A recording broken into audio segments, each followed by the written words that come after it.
predicaba la palabra de Dios, siempre había, o normalmente había muchas personas. Porque cuando la palabra de Dios es presentada con poder, las personas, dice la Biblia, que tienen comezón de oír la palabra de Dios. Yo quiero decirles en esta noche, queridos amigos, queridos hermanos, vaya siempre a una iglesia donde se presente, donde se predique la palabra de Dios.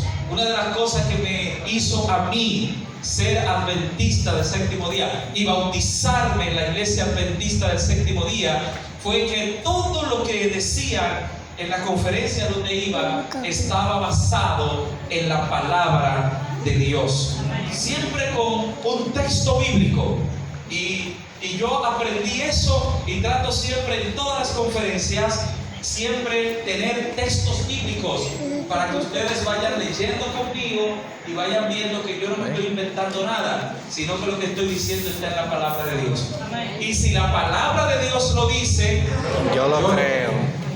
Si la palabra de Dios lo dice, yo lo creo. Entonces eso es muy importante. Así que Jesús estaba predicando, y mientras estaba predicando, entonces había muchísima gente donde estaba predicando. Y mientras él predicaba sucedió algo sumamente interesante, que es lo que yo quiero llamar su atención en esta hora. Nosotros hemos estado estudiando un milagro cada día. Hoy nosotros vamos a estudiar el milagro de un paralítico. En la Biblia Jesús sanó varios paralíticos. Quizás uno de los más famosos es el paralítico de Betesda. ¿Recuerdan? Algunos que han estudiado la Biblia. Tenía 38 años enfermo. 38 años. Y la palabra de Dios dice que Jesús llegó a ese estanque de Betesda y le dio libertad, le dio restauración a este paralítico. Y ahora nosotros vamos a ver en estos textos el milagro de un paralítico más que Jesús sanó. Y vamos a leer de una vez el texto bíblico. Dice la Biblia en Mateo 9. Vamos a leer Mateo 9. El relato está en Mateo, en Marcos y en Lucas también. Y vamos a hacer lo que siempre hacemos. Vamos a tomar versículos de todos los lugares para poder construir un solo relato y entonces poder edificarnos. ¿Qué dice Mateo 9:2? Esa es la palabra de Dios. Y sucedió, pueden leer conmigo, sucedió que le llevaron un paralítico tendido sobre una ¿qué? Camilla. Al ver Jesús la fe de ellos, digo al paralítico: ten ánimo, ¿qué cosa? Hijo, tus pecados te son perdonados. Ok, muy interesante. Vamos a ver qué dice Marcos. Marcos dice, en el versículo mismo, ¿no? Marcos, gracias, ya veo que están atendiendo mejor que yo. Lucas 5:18 dice que unos hombres, ¿qué cosa? Lo llevaron, pero no dice cuántos. Ok, ¿están siguiéndome? El versículo 2 dice que llevaron a un paralítico tendido. Ok, pero cuando tú lees el relato en el libro de Lucas dice que fueron unos hombres que llevaron al paralítico. Es más específico. Pero Marcos es todavía más específico. Ustedes recuerdan que yo les dije, creo que la primera o la segunda noche, que Marcos, de los 3 evangelistas, es el más específico siempre en todo. Y entonces Marcos dice, interesante, Marcos capítulo 2 versículo 3 dice que unos lo trajeron y 4 cargaban, ¿qué cosa? La camilla. Así que Mateo dice que uno que lo llevaron a Jesús, y claro, dice que lo llevaron en una camilla. Lucas entonces dice que eran ¿qué? Unos hombres lo que llevaron. Pero ahora Marcos dice que unos lo trajeron y 4 cargaban la camilla. Posiblemente no sabemos en total cuánto era, pero por lo menos ya sabemos cuántos cargaban ¿qué? La camilla. Eran 4, dice la palabra de Dios. Y entonces la palabra de Dios expresa que, a ver, un momentito. La palabra de Dios expresa que este hombre iba en una camilla. La palabra que aparece ahí para camilla es una palabra que presenta que la camilla donde iba este paralítico era la camilla más económica, era la camilla más sencilla, era la camilla que usaban las personas más pobres, ni siquiera los más pobres, eran personas paupérrimas, las personas que usaban el tipo de camilla en la cual iba este paralítico. Así que fíjate, este paralítico tenía varios problemas.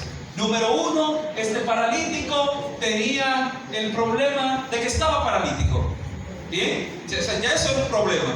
No se podía valer por sí mismo. Tenía un problema. Número 2, ¿cuál era el segundo problema que tenía?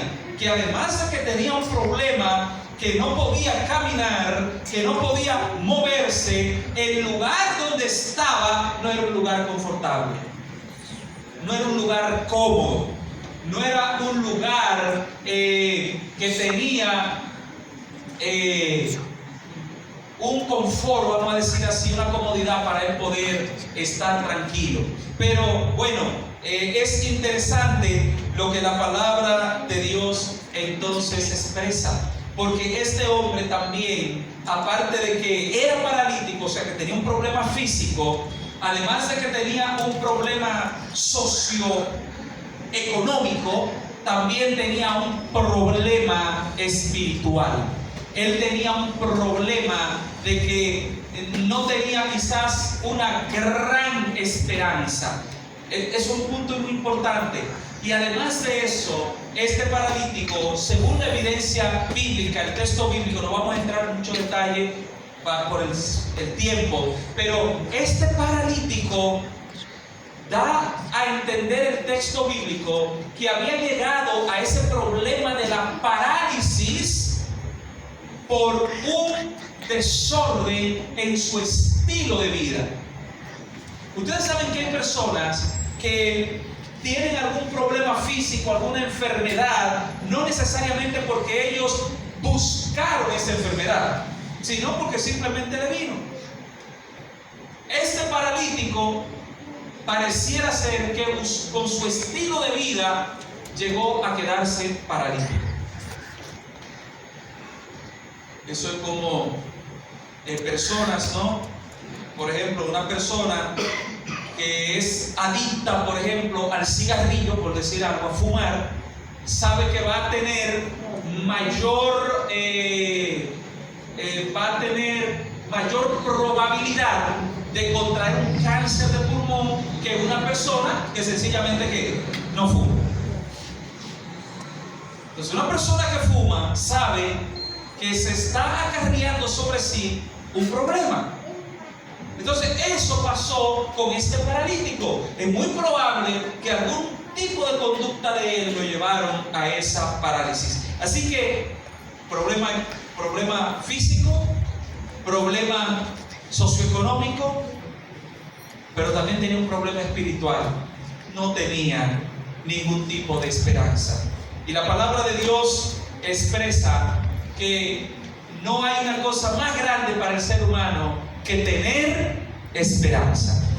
Por cierto, tengo que decirle, el ser humano puede, por lo menos tenemos evidencia en la Biblia de personas que duraron 40 días sin comer y sin beber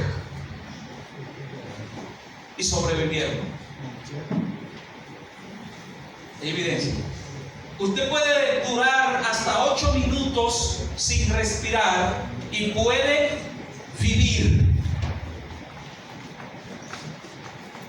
Pero usted no puede vivir sin un segundo de esperanza. ¿Me escuchó escuchó esto, yo le dije, usted no puede vivir un segundo sin esperanza.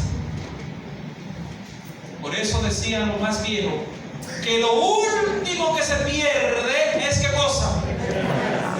Por algo lo decían. Y la Biblia, hay un texto en la Biblia, miren el texto en la Biblia, Colosenses 1:27. ¿Qué dice la Biblia? A ellos Dios quiso dar a conocer las riquezas de la gloria de este misterio entre los gentiles, que es Cristo en vosotros. ¿Qué cosa, amigos? Esperanza. Entonces, ¿quién es la verdadera esperanza? Cristo Jesús. Cristo es nuestra esperanza. Si tú no has perdido todo en la vida, pero todavía te queda Cristo, hay esperanza.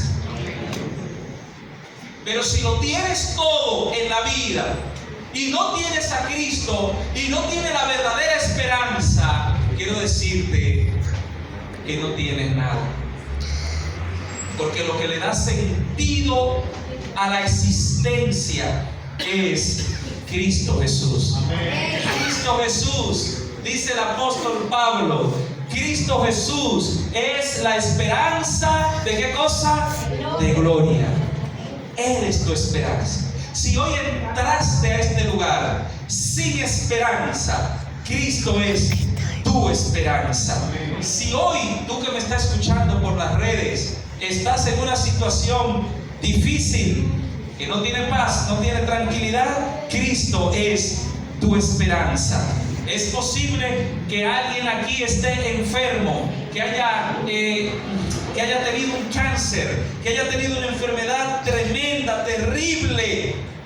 Quizás ha ido a cientos de médicos o ha probado toda la medicina. Hoy todavía Cristo sigue siendo tu única esperanza. Es posible que alguien aquí esté cargando con algún sentimiento de culpa que no lo deja tranquilo. Por cierto, no hay cosa más terrible y que produzca más insomnio que un sentimiento de culpa. ¿Qué es el sentimiento de culpa? Algo que usted hizo, por ejemplo, y que usted no se siente perdonado, se siente con esa carga.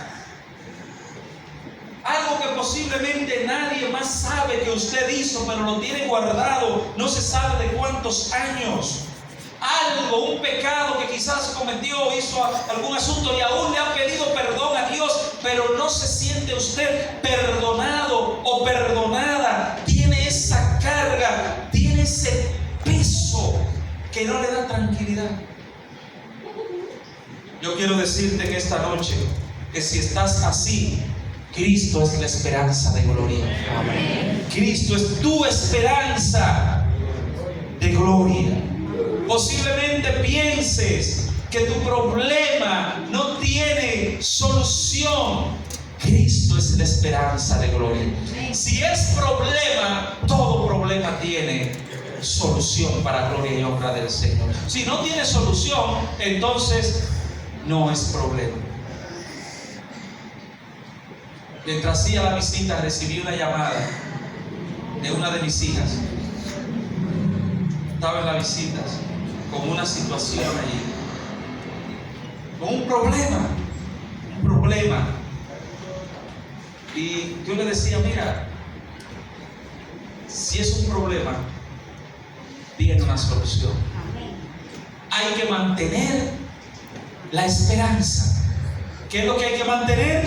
La esperanza. Porque la esperanza, queridos hermanos y amigos, es ¿qué cosa? Lo último que se pierde. Lo último que se pierde. La historia del paralítico nos asegura que siempre es buena idea ir a Cristo Jesús. Por ejemplo, mira, de hecho, Proverbios 10:28 dice: la esperanza de los justos es alegría. Más la esperanza de los malvados, ¿qué va a pasar? Perecerá. ¿Quieres tener alegría? Mantén tu esperanza. ¿Y quién es la esperanza? Cristo Jesús, la esperanza de gloria. El que tiene a Cristo, entonces tiene un gozo. Y el gozo no necesariamente es ausencia de problema. Sentir gozo es que a pesar del problema, yo voy a tratar de ver qué cosas yo puedo aprender de eso, qué hay de positivo en eso, qué me impulsa.